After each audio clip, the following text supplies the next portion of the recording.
Hello, Mr. Biggles, you're so used to Rachel, and we're back with another episode of Major Minor Mobile Edition. Now, where we last left off, we were in the new planet, which I forget its name. Well, it's not really new to us. And we were with ND and the other guy, the assassins, trying to get our papers in order to be a citizen at this new planet. Terra, yeah. We're trying to be a citizen at Terra. And we learned about who the God person, the furry Jesus is, basically. And we're going to see what happens next. Let's see how it goes. As soon as we enter, I get a sense of deja vu. I feel like I've been here before. I just can't put my finger on it. I have to take a few steps forward. I scan my surroundings. This place is busy. I see a waitress clumsily stumble around. There's also a man at a desk, shuffling papers. We're quickly approached by one of the workers. Howdy there. What brings you in? I blink a couple times, unsure of what to say. A young rabbit then tilts his head to look behind me. Oh, you guys again? Can you at least buy some drinks this time? We have to make a living, you know? Hey, BB. Long time no see, buddy. I'm not your buddy. You're really gonna break my heart? Just like that? Ouch. How about you buy some drinks? Then we'll talk. I have an establishment around here. I confess, we do like to come here. It's so easy to blend in with the crowd. Of course, we can be pretty poor. We don't always have money for drinks. PB sees us as a group of freeloaders. Oh, come on, PB, don't be like that. I'm their leader. They're gonna pay for awesome drinks. Rounds for everyone here. Woo, yeah, woo, cock, what? What? Whoa. Well, I'm with this guy. Hell yeah, fist bump, bro fist. Alright, drinks for everyone and cock for this guy. I mean, cock! His name is PB. Just like two letters. That's to stand for some. And don't ask me what my name stands for. It stands for nothing. Nothing at all. I'll find out one day. I'll know it. What a ferocious little guy. And he runs this place on his own. I guess so.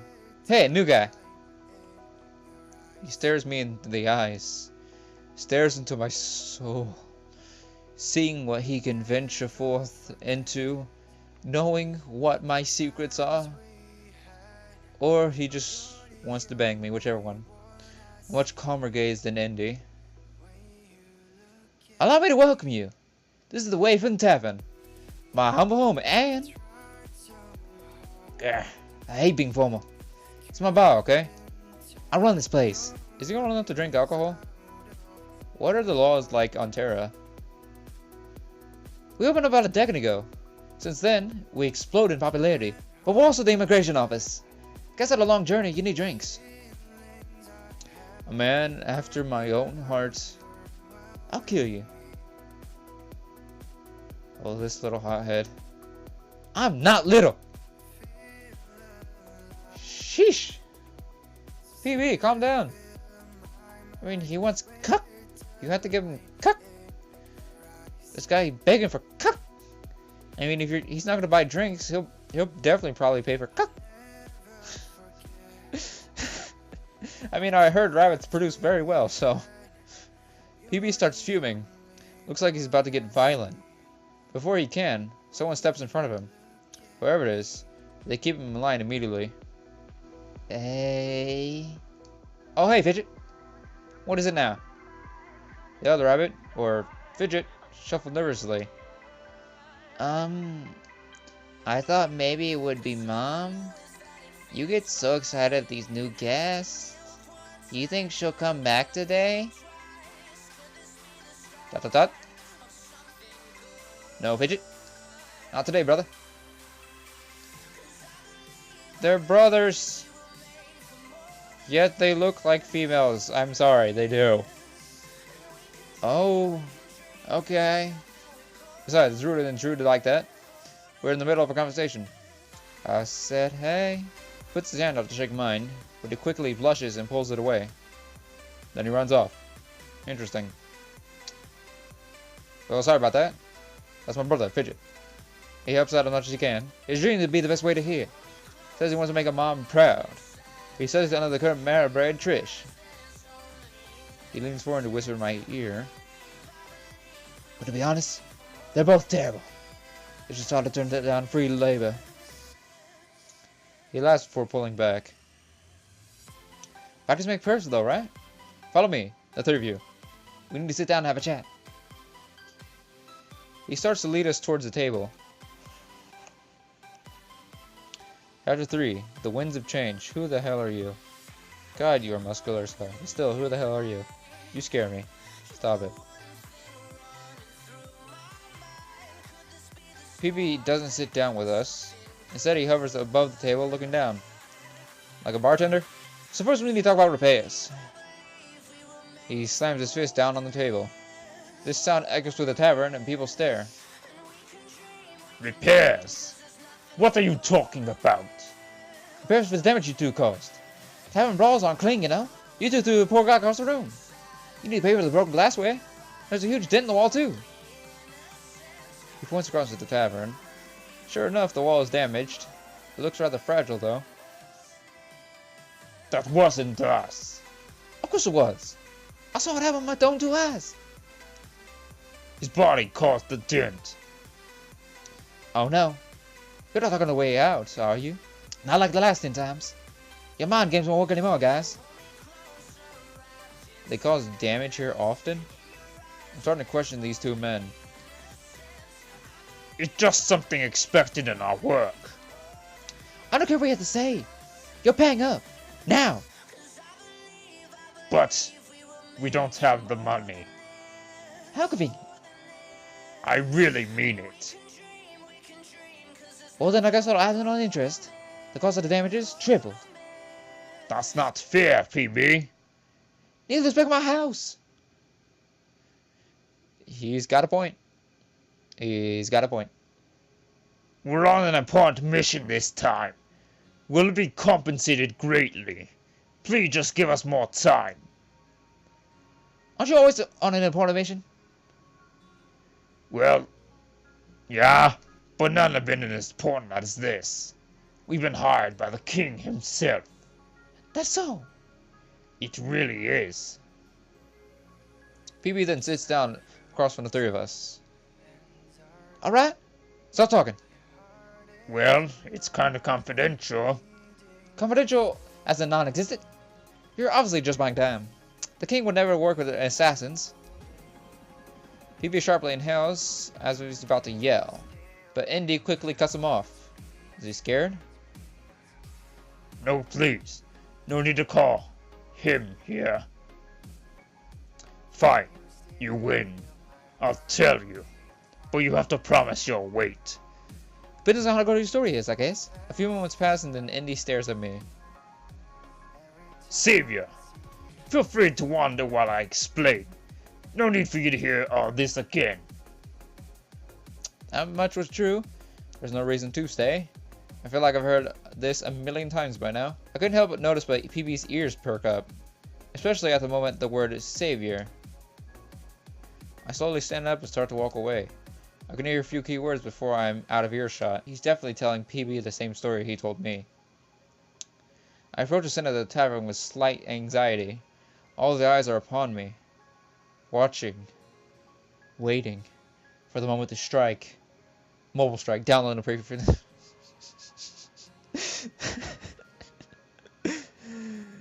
God, I'm weird. Normally this would be scary, but it feels different. I was truly the savior of all these people? What would I do to help them exactly? I only knew little from the power within me. I wasn't quite sure how I would use it to save Terra. There had to be something more to this power, or perhaps something more to this situation. I feel like I haven't been told everything, or at the very least, Indy and Conrad haven't. Or all of you haven't been told as much as you should have. It's so secret that even they haven't been told. They were like the left and right hand of the king. I scanned the bar one final time, making eye contact. but the people quickly turn away as if in fright. I see a forlorn look in their eyes. I can tell that the life for them is less than stellar. That fills me with determination to change this world. One day, they would wear faces of true happiness. Once I speak to the king, I'll probably go to the Ark. We'll need to discuss our next move pretty quickly. So I guess the only thing I can do for now is wait. I spot Fidget standing at the bar with the barmaid. Or perhaps the barmaid. I haven't seen any others. I decide to approach him for the time being. It's probably better to stick with familiar faces. No, Fidget! Soft circular motions! Otherwise you'll risk scratching the glass. Sorry, Trish. I was just doing it how PB taught me. Hey, let's not forget the important facts. Remember who the head barmaid is? You are... Indeed. So let PB teach you PB things. I'll teach you barmaid things, got it? Got it. Fidget smiles widely and starts cleaning glassware. Once I'm closer, I formally introduce myself. Fidget puts his hand out, but immediately retracts it.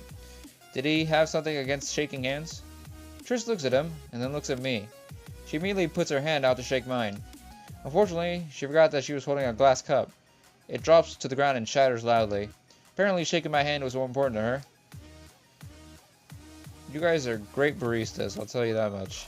Hey, I'm Trish, the local master barmaid. But I'd like to teach my trade on the side. Fidget is my latest student. Master barmaid?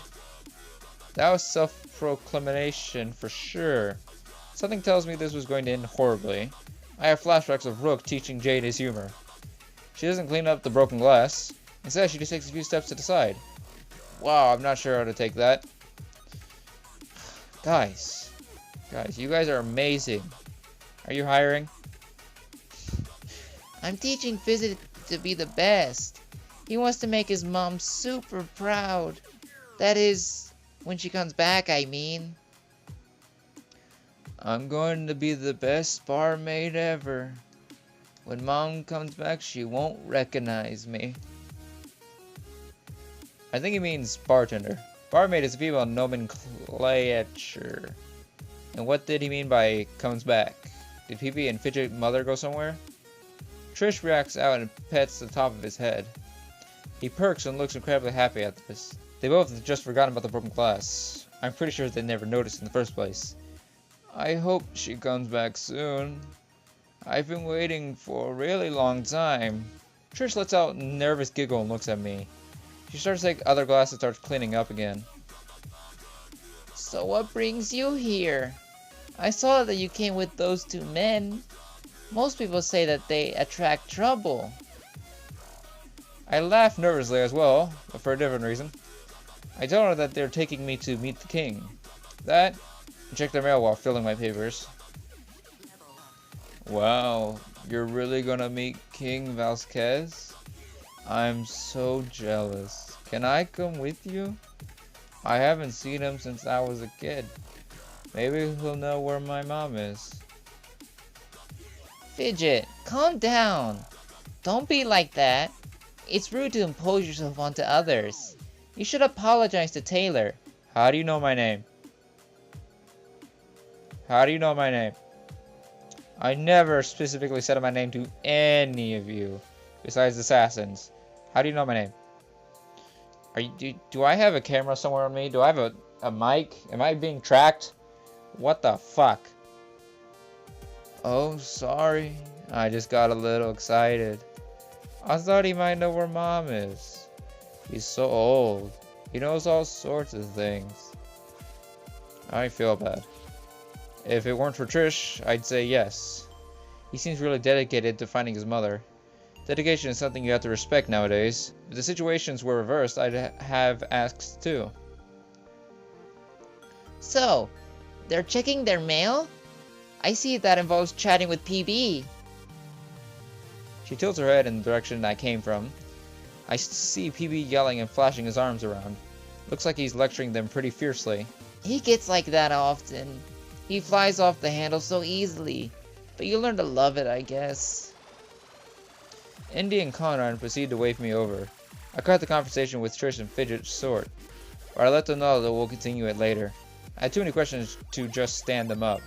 Like, where did Fidget's mothers go, for example? I also wanted to learn more about the tavern as well. It would be best to learn it from an unbiased source. I don't believe that Fidget and Trish know my identity. She said, apologize to Taylor or something like that. She knows you.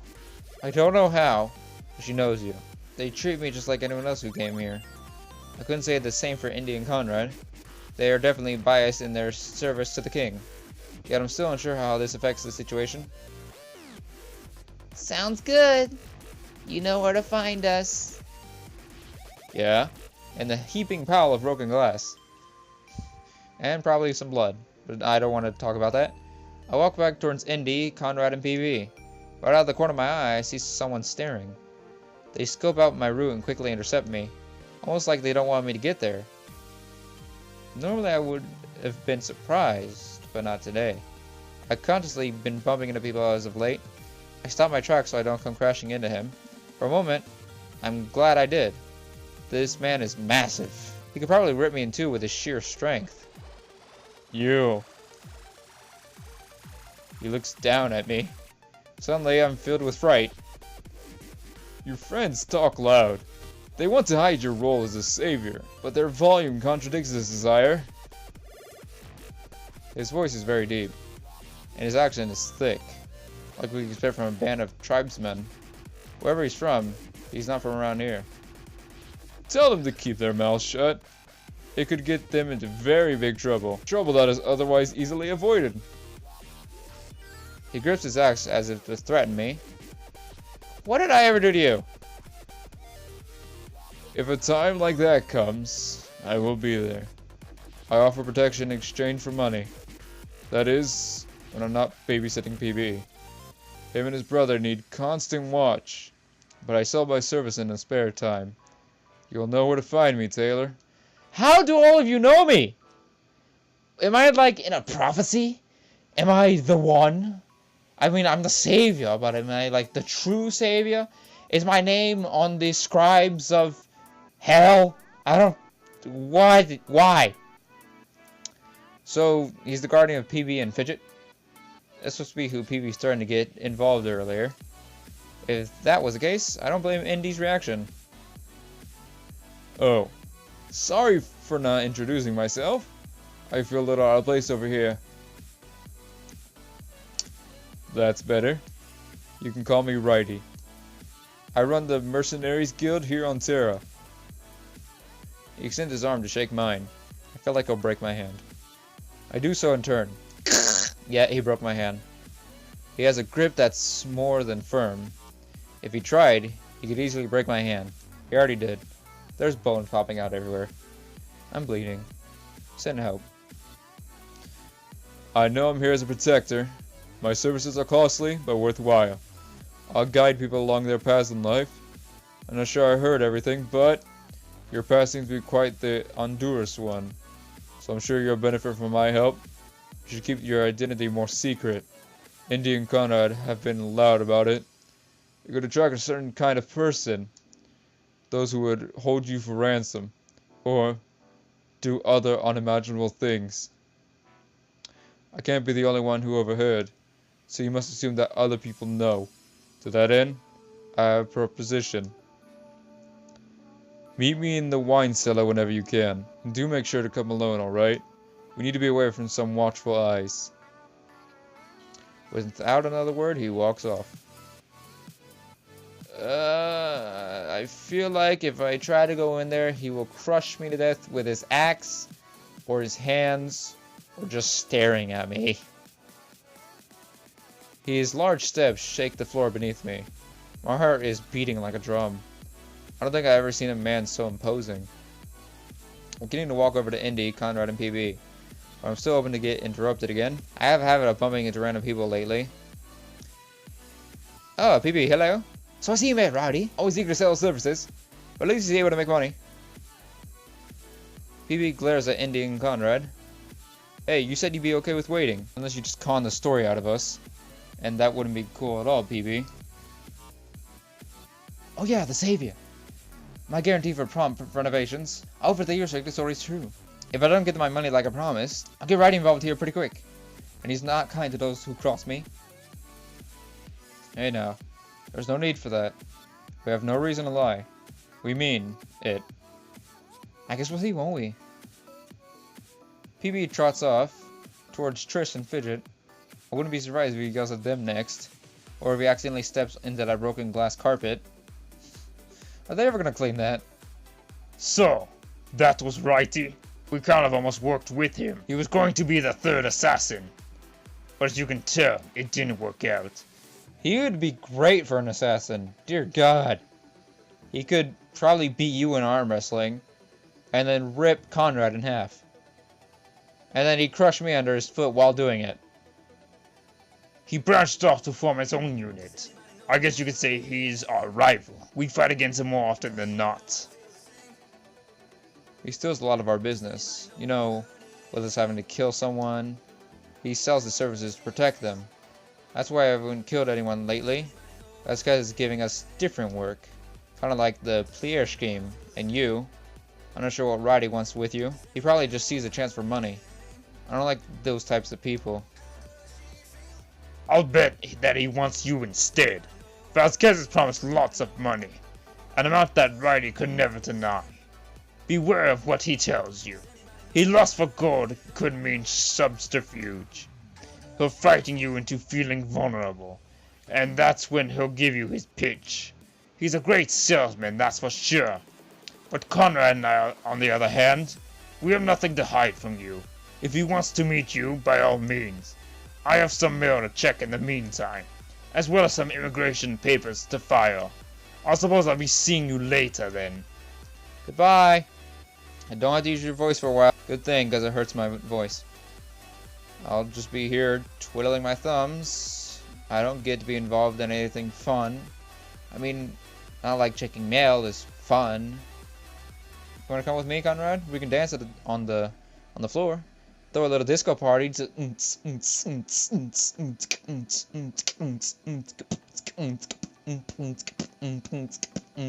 sorry. Oh, one more thing though. If Roddy wants to team up with us, tell him to go find his own savior. He always after a huge sum of money, but I'll pretend that's not the case. I bet he wants to mend things with us. And at that, I laugh in his face. It's business and we're rivals. I'm not doing anything with that man again. I nod. I wasn't aware that they had a history like this, but suddenly, some of their actions made sense. Seems like everyone here was related in some way. They all had pasts that intertwined with one another. I start to walk in the same direction as Righty. I hoped that this cellar would be easy to find, and sure enough, it actually is. I see a large wooden door with a drawing taped to it. It's a cartoon wine bottle with arms and legs. Upon closer inspection, it had a wide, beaming smile. In the corner it says, "This is my best friend." Underneath that, it's signed by Fidget. That's cute. Perhaps I'll compliment him later. But for now, I was on a mission of importance. I opened the wine cellar door and began my descent. My mind filled with doubts of what Righty could want. And that's where I'm going to end off this episode. I'd like to thank you guys so much for watching. I hope you guys did enjoy. And I'll catch you on the next one. Hasta la vista, baby.